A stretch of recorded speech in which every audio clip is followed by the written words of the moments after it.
Ok, je me lance. Bonjour à toutes et à tous, personnes qui regarderont cette vidéo.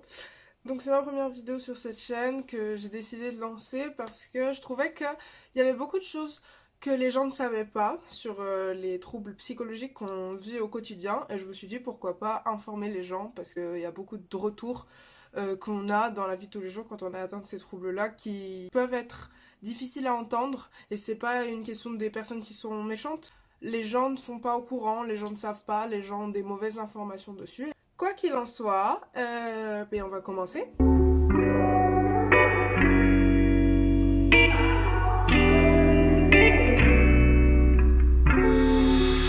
Du coup, aujourd'hui, j'ai décidé de parler du trouble anxieux parce que c'est quelque chose qui me touche et qui touche pas mal de personnes que je connais et qui en soi touche pas mal d'adolescents, mais qui est soit mal diagnostiqué, soit mal interprété, soit pas connu.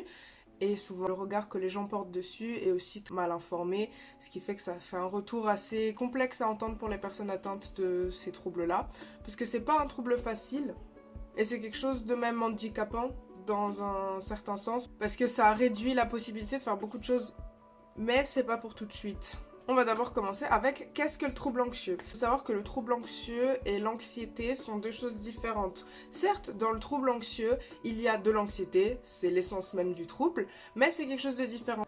Parce que l'anxiété, c'est quelque chose de normal que tout le monde expérimente dans sa vie, parce que c'est une manière du cerveau de se défendre et de préparer le corps en cas de défi ou en cas de menace. Donc c'est quelque chose de tout à fait normal que tout le monde expérimentera dans sa vie. Là où ça devient un trouble, c'est quand ce moyen de défense vient se manifester dans des moments où on n'a pas besoin d'être défendu par notre esprit. Et c'est quelque chose de normal lorsqu'elle est contrôlable et contrôlée. Et c'est à partir du moment où cette anxiété n'est plus contrôlable et plus contrôlée qu'on commence à en parler comme d'un trouble anxieux. C'est lorsqu'elle devient persistante et permanente qu'on va alors se référer à un trouble anxieux. On commence à en parler comme d'un trouble lorsque elle devient permanente et persistante et surtout qu'elle n'apparaît pas dans des moments où on en a besoin. Clairement, c'est pas un moment qui est propice à de l'anxiété, c'est pas un moment qui requiert de l'anxiété et c'est dans ces moments-là, par exemple de sortir de chez soi, ça te provoque de l'anxiété, c'est à partir de ce genre de moments-là qu'on va pouvoir commencer à parler de troubles anxieux plus que d'anxiété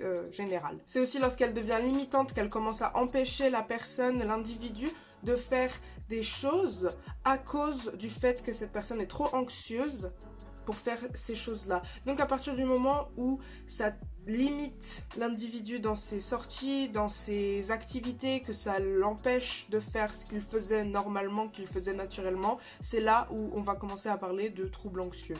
Il faut savoir que énormément de personnes atteintes de troubles anxieux sont incapables de vivre une vie normale, sont incapables de sortir comme tout le monde, sont incapables même parfois de prendre les transports en commun et que ça devient très handicapant en soi parce que quand tu dois aller quelque part et que t'arrives pas à monter dans le bus parce que tu vois qu'il y a trop de monde et que tu sais que ça te provoque énormément d'anxiété, c'est là où ça devient très limitant, même de rentrer dans un centre commercial et puis de là découlent souvent d'autres troubles qui viennent s'associer à ce trouble anxieux. Par exemple, les troubles paniques, autrefois appelés crises d'angoisse aiguë. Et ça, c'est quelque chose de compliqué aussi à vivre. C'est compliqué parce qu'il n'y a pas beaucoup de monde qui le comprennent. Si tu le vis pas, tu le comprends pas. Tu te dis, ouais, qu'est-ce qui lui arrive? Pourquoi elle se met à crier? Pourquoi elle pleure? Pourquoi elle arrive pas à respirer? Enfin, c'est bon, c'est juste une situation normale. Le problème, c'est que dans la tête des personnes qui vivent ça, c'est pas une situation normale et c'est pas quelque chose qui va juste passer. T'es pas en train de faire un cinéma. Et toi-même, à l'intérieur de toi, tu comprends pas ce qui t'arrive et tu te demandes mais pourquoi je réagis comme ça, c'est pas grave, enfin qu'est-ce qui m'arrive? Est-ce que t'as l'impression que tu vas mourir? T'as l'impression que t'es pas normal? T'as l'impression que t'es une folle ou un fou?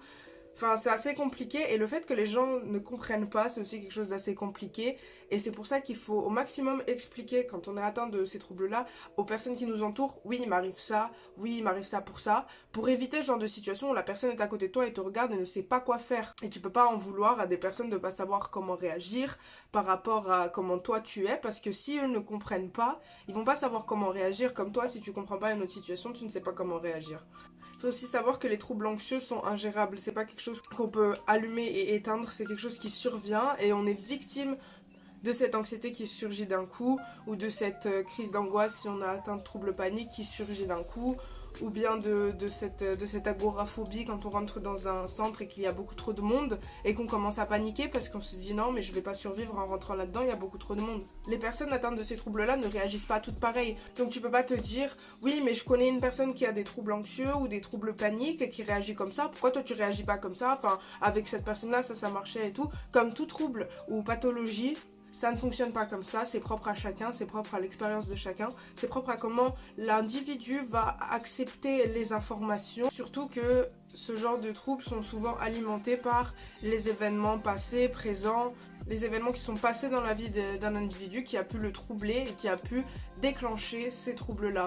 C'est pour ça que c'est propre à chacun, parce que tout le monde n'a pas vécu la même vie et tout le monde ne réagit pas pareil aux situations. Maintenant que j'ai un peu défini ce que c'était le trouble anxieux, quels sont les signes qu'une personne atteinte de troubles paniques va expérimenter? Tout d'abord, on va avoir cet envahissement de l'esprit qui peut être présent, qui est souvent très présent. On a l'impression que tout ce qu'on entend, tout ce qu'on voit, tout ce qui est autour de nous arrive en même temps, les informations arrivent tout en même temps dans ton cerveau et tu as l'impression de te faire envahir par tout ce qui est autour de toi, par tout ce qui se passe autour de toi et tout ce que tu as envie de faire, c'est de te mettre dans une bulle, de te cacher et de disparaître. C'est souvent aussi dans ces moments-là, dans cet envahissement de l'esprit, que si tu es atteint de troubles paniques, tu peux expérimenter une crise d'angoisse. Il y a aussi beaucoup de peur, beaucoup d'inquiétude parce que sur le moment, cette anxiété, elle te tétanise, elle te terrorise et tu as l'impression que rien ne va pouvoir te sauver, même toi-même tu ne pourras pas te sauver. Si t'as pas appris des techniques pour gérer, pour faire face, pour t'ancrer, pour calmer cette crise d'anxiété ou cette crise de panique, c'est souvent assez compliqué de toi-même de t'arrêter, de te dire stop, en fait ça va mieux, parce que ça se passe pas comme ça. Si tu pouvais le contrôler, ce serait pas quelque chose qui t'arriverait parce que personne ne veut expérimenter ce genre de situation. Donc c'est vrai qu'il y a des techniques pour calmer, mais c'est vrai que la peur et l'inquiétude sur le moment même, pendant une crise d'anxiété ou une crise de panique, c'est quelque chose qui est assez présente et qui est assez envahissante aussi. Pour revenir toujours autour de...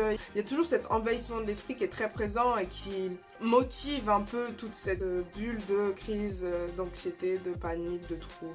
La différence entre la crise d'angoisse et les crises d'anxiété lorsqu'on est atteint de troubles paniques, c'est que la crise d'angoisse, ça va être quelque chose de ponctuel. Ça va être quelque chose de ponctuel, peut-être régulier, mais ça va être quelque chose qui arrive à un moment donné, déclenché par quelque chose. La crise d'anxiété, c'est permanent. C'est quelque chose qu'au quotidien, tu vas sortir de chez toi ou tu vas même être chez toi en fait, et cet envahissement de l'esprit il est constant et tu as constamment cette peur, cette inquiétude, cette peur que quelque chose de grave se passe, cette peur de parce que tu ne contrôles pas tous les éléments autour de toi, tu vas pas réussir à faire ce que tu veux faire, cette peur de perdre les gens, cette peur que les gens s'en aillent et souvent en découle un certain isolement parce que de peur que à cause de ton état tu deviennes trop lourde pour les personnes ou trop lourd pour les personnes ou que les personnes n'aient plus envie de rester avec quelqu'un qui est constamment anxieux, qui a constamment peur de tout. En résulte un certain isolement parce que tu préfères rester dans ton coin, rester loin des autres plutôt qu'être avec les autres et avoir l'impression d'être un poids pour eux, même si dans quasiment tous les cas c'est pas parce que tu as des troubles anxieux ou des troubles paniques que tu es un poids pour une personne. Les gens qui t'entourent, si c'est des gens bienveillants, la plupart du temps comprennent que c'est pas de ta faute. Tu n'es pas un poids. Tu n'es pas un poids, c'est déjà assez difficile pour toi d'être comme ça. Et ça, c'est quelque chose que personnellement, ça a été compliqué de comprendre parce que tu te dis oui mais parce que je suis dans cet état là, les gens autour de moi vont penser que nanana je suis bizarre, je suis folle, tout ça, mais en fait non, pas du tout, c'est juste qu'il faut s'entourer de personnes bienveillantes parce que dans tous les cas, peu importe dans quel état mental tu es, que tu sois troublé ou que tu aies une pathologie ou que tu sois complètement sain, il y a toujours des gens bienveillants et malveillants et ça ne change pas. Lorsqu'on est atteint de troubles anxieux, il y a aussi beaucoup d'irritabilité, de sautes d'humeur parce que cette anxiété elle fait que tu as ce stress constant, tu as cette anxiété constante qui fait que tu deviens irritable quand les choses ne se passent pas exactement comme tu l'avais prévu parce que par peur que justement tout s'écroule autour de toi, tu as besoin de cette certaine stabilité et tu as besoin de savoir que ok j'ai prévu ça va se passer comme ça et quand ça commence à pas se passer comme ça, il y a cette irritabilité qui peut surgir. Elle peut aussi surgir dans d'autres situations.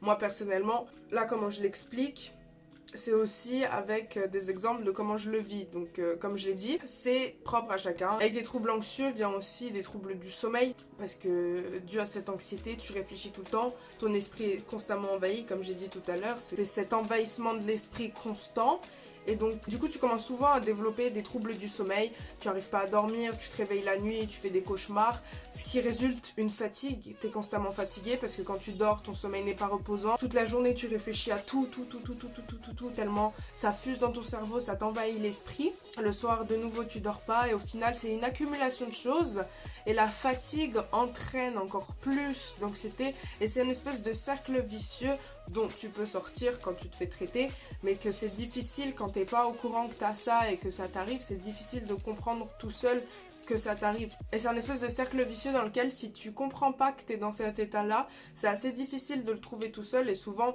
dans ce genre de situation, quand tu commences à avoir des gros troubles du sommeil, beaucoup de fatigue et tout, tu vas voir un médecin et souvent il te conseille de voir un psychologue et te dit bon, maintenant cocotte, maintenant coco, voilà dans quel état tu es, voilà comment tu vas te soigner parce que tu peux pas vivre comme ça. Parce qu'en soi, le trouble anxieux, il va jamais s'en aller, il disparaîtra jamais totalement. Le trouble anxieux, c'est quelque chose avec lequel tu vas vivre pendant très longtemps dans ta vie, si pas pendant toute ta vie, mais c'est quelque chose que tu peux apprendre à contrôler, que tu peux atténuer, que tu peux au final vivre avec et vivre mieux. Comme s'il n'était pas là, mais c'est quelque chose qui sera tout le temps là. Il faut pas se dire je vais le faire disparaître en claquant des doigts parce que c'est juste s'amener une déception inévitable parce que c'est quelque chose qui est avec toi et qui va rester avec toi, mais que tu peux contrôler, que tu peux devenir maître de ce trouble, tu peux devenir maître de comment tu réagis dans ce genre de situation. À savoir aussi que les troubles anxieux n'ont pas qu'une seule cause et n'ont pas qu'une seule signification. Il y a un arbre multiple de causes et de conséquences, et comme j'ai dit, c'est propre à chacun.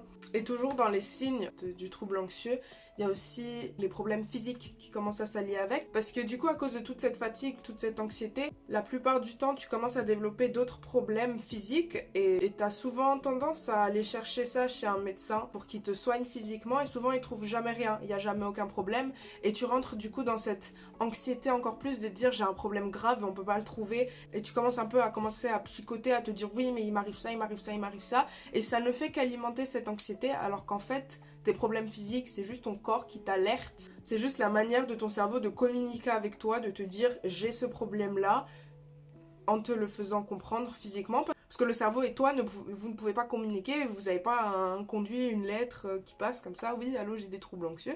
Et du coup, souvent, quand ça commence à devenir vraiment dérangeant pour ta santé, ça se ressent physiquement. C'est quelque chose qui part du psychologique et ça se transforme en physique. Enfin, voilà, je pense que j'ai à peu près tout dit sur ce que je sais, ce que je vis, et ce que j'ai vécu, ce que j'ai vu autour de moi. J'espère que ça va peut-être aider certaines personnes, je sais pas. Parce que je sais que moi personnellement j'ai pas trouvé énormément de vidéos quand j'ai commencé à comprendre que j'étais atteinte de troubles anxieux. J'ai pas trouvé énormément de vidéos sur YouTube, énormément d'articles sur internet qui parlaient de ça autrement que médicalement. J'espère que cette vidéo vous aura plu. C'est la première vidéo donc c'est un peu brouillon. C'est un peu brouillon mais on perd pas espoir, on va continuer à travailler ça. Enfin je vous dis à la prochaine. Donc je vais essayer de poster une fois par semaine pour l'instant parce que j'apprends seulement à monter mes vidéos. Donc c'est un peu compliqué, du coup je vais pas faire des trucs de 2 fois par semaine et tout ça. Puis bon, pour le nombre de gens qui vont regarder mes vidéos, je pense pas que ça sert à quelque chose que je fasse 2 fois par semaine pour l'instant. Pour l'instant, voilà. Peut-être parfois des petites vidéos de moi qui vais à certains endroits pour certains projets. Voilà, on ne sait pas, pour l'instant je ne vais pas parler car je ne me porte pas l'œil. Mais voilà, enfin, bisous à tous, à bientôt.